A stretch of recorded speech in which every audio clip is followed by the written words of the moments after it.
I went to St. Bridget's Elementary School in the East End of Toronto. From the earliest I can remember, there was the emphasis that you're heading towards university because none of the family had gone to higher education before, beyond high school. So it was a must that I was going to be the first.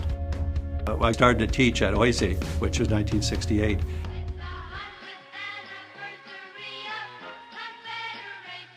There were lots of innovations in the 60s, whole kinds of things that were innovations up here, but when you got to the classroom, not much was happening. And then we started to work in schools in the early 70s. I'll say I put in probably 15 years of, not in the ivory tower, but getting inside classrooms and doing projects that had us observing and interviewing and being in schools and classrooms. We found that there was an unevenness of the quality of education that people were able to access. So that's when we formulated what we now call the moral imperative, which is that commitment to raise the bar and close the gap for all students, regardless of background. The big breakthrough for me was when we were commissioned in 1997 by Tony Blair and his government to evaluate across the 20,000 schools in England. I spent 4 or 5 years learning the lessons from there, and that's really when it came together for me in the late 90s. I had first come to know Michael through his writing and his research and the books that he was producing. And he has a marvelous intellect and a way of putting those thoughts together in ways that move us forward here in Ontario and around the world.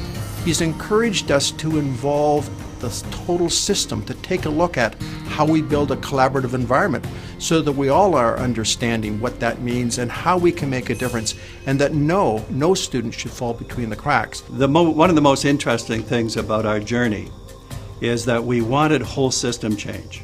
Not just to identify a few examples, but the whole system has to get better. That was our goal. And what we basically said, top-down doesn't work.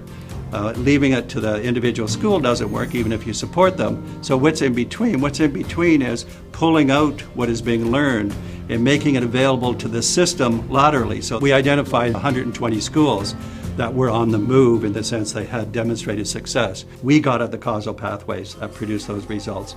We identified them, we accumulated the knowledge, we kept adding to it. We made it accessible across the 72 districts, the 5,000 schools, and that's how we did it. We built capacity, linked into measurable impact, figured out the causal pathways that produce results, and then spread the good news. He causes people to think about education and teaching and learning and the large system change pieces now in ways that they wouldn't otherwise have thought about. And what Michael has been able to do is take those complexities that resonate in behind and have clarity and understanding as to how we look at that, how we manage it, how we want to enhance the quality of learning, how we want to enhance and take a look at leadership. Michael is a very comprehensive in his approach, and he is also very concrete in how to implement change in a system.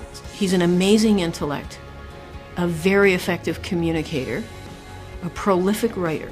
It's just his generosity, his commitment, his willingness to coach, to mentor, to share. A powerful advocate for students and teachers all around the world. Our success within the system is radiating and will continue to radiate in the next years because it's built in. Our presence in the international world with other countries where we're learning with them and we have really direct relationships, it's radiating, but we're also getting things back, and we're getting better because of both of those things.